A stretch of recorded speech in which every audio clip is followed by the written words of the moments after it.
Hey everybody, welcome back to Retrostation and episode 2 of Staff Picks. Now, I just want to give a brief word about Staff Picks and how it works. Basically, when I look back on Retroflix reviews, which is what the series originally was called, I realized that I was only reviewing movies that I liked, and basically that's all I want to do for this series. I want to suggest movies that you probably never heard of, or maybe never heard of, and want to catch it and go, wow, that was crazy, or wow, that was great. Like I would when I worked at the video store. I worked at Blockbuster. I was a manager of a Suncoast, and part of my job that I love the most, that happened quite a bit, was suggesting movies to people. So that's what Staff Picks is. It's a suggestion with a mini review, and it's going to be 1 to 4 stars, and the good, the bad, and the ugly of that film. So we'll begin now with this second Staff Picks episode by talking a little bit about one of my favorite movies, really. This summer, we're going to celebrate like it's prom night, Halloween, and Night of the Living Dead all in one. Today, we're taking a look at the 1986 cult classic, Night of the Creeps. And you're going to get a lesson in Tom Atkins 101. So get your pens and papers, or your laptops, because I'm very old, I said pens and papers, and get ready to learn. The prereqs for this class are basically a need to know about more than just Ash as a kick-ass horror protagonist. And basically, you're going to learn about other horror protagonists as well during this series. But tonight, we're looking at a man who hasn't gotten his due here in the reviewer space, in my opinion. And we're going to go over how awesome he is. With the exception of Darcy the Mail Girl over at The Last Drive-In, I think I'm one of Tom Atkins and Tim Thomerson's biggest fans ever. They make up another genre triumvirate of mine, underappreciated male protagonists in horror. The third of these two is Michael Moriarty, of course, and we've talked about him twice. Once for The Stuff and once for Q, the Winged Serpent. But Tom Atkins? Well, we begin our class with 2 words. Thrill me. Night of the Creeps is the Fred Dekker penned and directed horror comedy, and I'm reviewing the director's cut today, found in the Shout Factory Collector's Edition. Hashtag not an ad, hashtag check it out, Shout Factory. You'll know Fred Dekker from The Monster Squad. He also wrote and directed that one. And I don't know what it is about the Shout Factory guys, but they got Monster Squad. They have all these great cult movies unlocked somehow. Anywhoosie, Night of the Creeps came out in 1986, and it's a classic tale we all know and love. In the 1950s, in space, classic, aliens with some serious bay-donks in their A-dunks. They look like Chud fucked E.T., but they got them sweet asses. Like in every classic 50s movie, are fighting over an experimental thermos pod, which ends up crashing to Earth in 1959 on Sorority Row.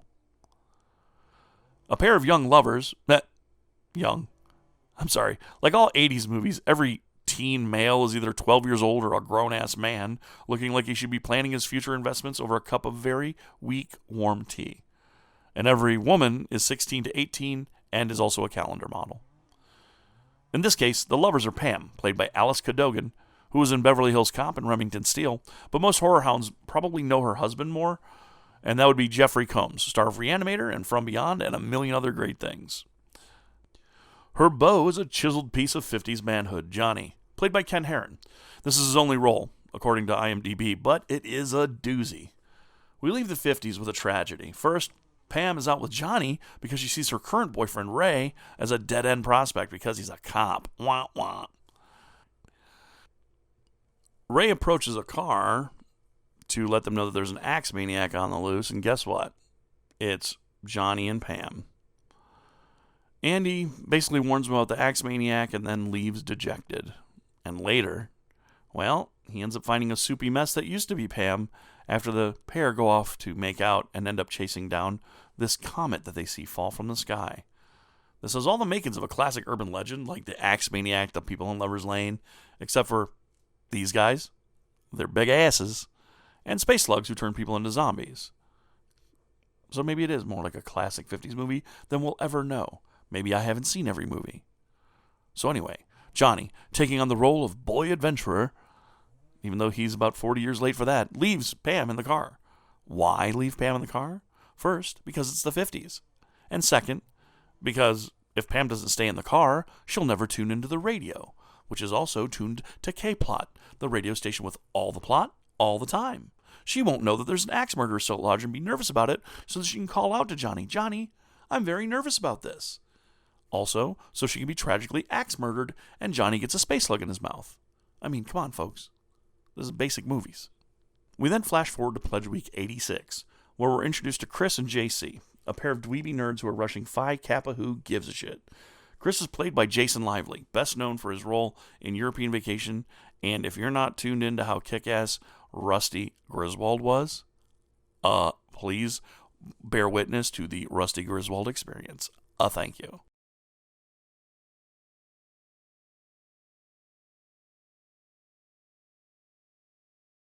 Seriously though, Jason Lively is mostly known for comedies back in the 80s, but now, damn, he looks like he looks like the dude who played General Zod, and he's always angry. But I'd be angry too if I went from Rusty's World Tour to looking like a, I don't know, Unabomber, maybe Duo Bomber, some kind of bomber. Anyway, these guys attend CU, College University, Central University of College. You know, it's not important to the plot, which there's just enough of to spread around and set up the inciting actions, but not too much to get you bogged down. And Nebuchadnezzar Chris thinks by joining a fraternity, it's going to help him talk to the ladies.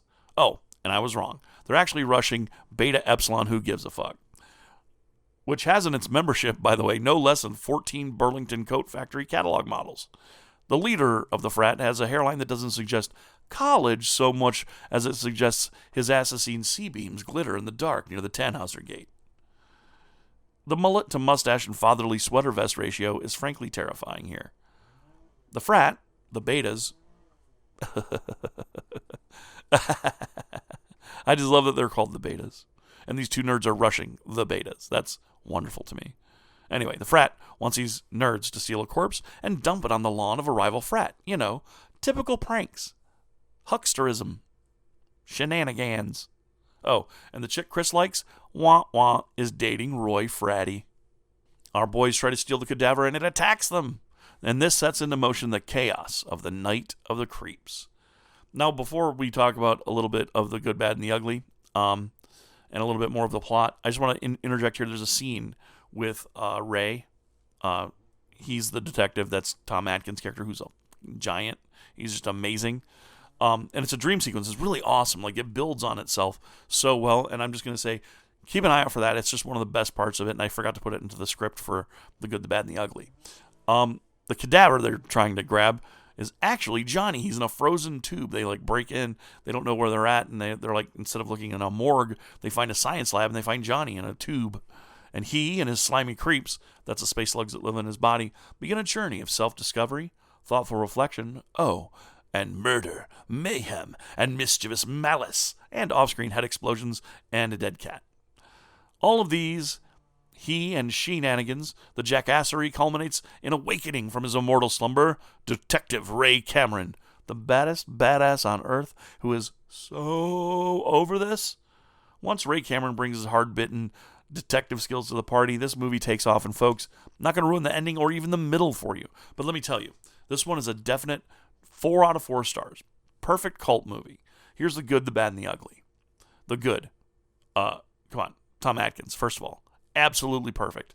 He plays the hard-bitten detective so well. There's even a Dashiell Hammett book in the opening scene where we see him sleeping with a cigarette in his hand. It's so good. The whole movie is so good because it's like a noir film mixed with a goofy 50s space alien like horror movie.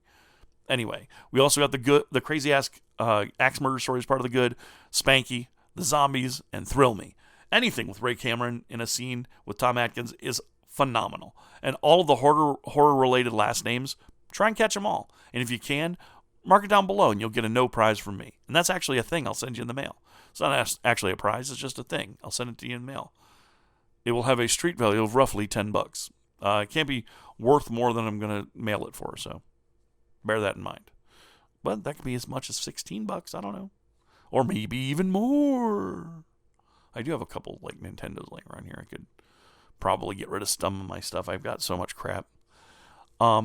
So that's the good. The bad, the weird-ass old-age frat guys are really off-putting. Basically everyone in this movie pretending to be younger than they are. Like, Jason Lively is about that age. He just played Rusty, so he was like in a movie where he was in high school going to Europe, and now he's in college. I get that. That makes sense. But man, them frat guys, dude, and their comedic levels of evil, the main blonde Aryan frat nation dude even wears a fucking Nazi shirt and includes kicking the crutch out from under a physically disabled guy. That would be CJ. Yeah, so it's off-putting and weird. And ugly, the kitty don't make it. That's probably the worst part of this movie. It's the thing that just can't be forgiven. But I don't care because I gave it 4 stars. All right, folks, that's it for this week. That was Night of the Creeps. And go ahead and like and subscribe and leave comments down below. And I had there was a reference in here. I don't even care if you look it up. But I mentioned the Tannhauser Gate. That's because my last name's Hauser, and I think that's really a cool reference inside of a movie that I like. If you can tell me who said it, I even name a name like his name. Tell me who said it, in what movie, and tell me who wrote that dialogue. If you can tell me those 3 things, I will send you... Holy crap, I might send you something actually really good. I'll send you a double of something that I have. And that could be video games, action figures, stuff that I have around here. But I will send it to you. How about that? Yeah. So, if you can answer it down below, that's the contest. Not a contest. Can't call it a contest and can't call it a prize. Holy shit. What can I call it? Free crap I'll send your way because we're best friends forever. Fucking YouTube rules. And no, it doesn't rule. It's just they have rules and they suck. Anyway, thanks again for watching Retrostation. Remember, more than anything else, folks. More than anything else. No, not that. On the Stay. internet, you're assault adult. You're assault adult. Peace. Get upset on the internet, you're assault adult. Throwing out a hissy fit, your views ain't in the millions, and every up and comer is a threat to what you're dealing. And instead of getting better, you just spout up on your Facebook, crying on your Twitter bit about how bad your case look. In case you didn't get it yet, allow me to rephrase it. You cry more than my 4-year-old. I'm actually amazed, like you couldn't even see the forest for the trees. The writing's on the wall.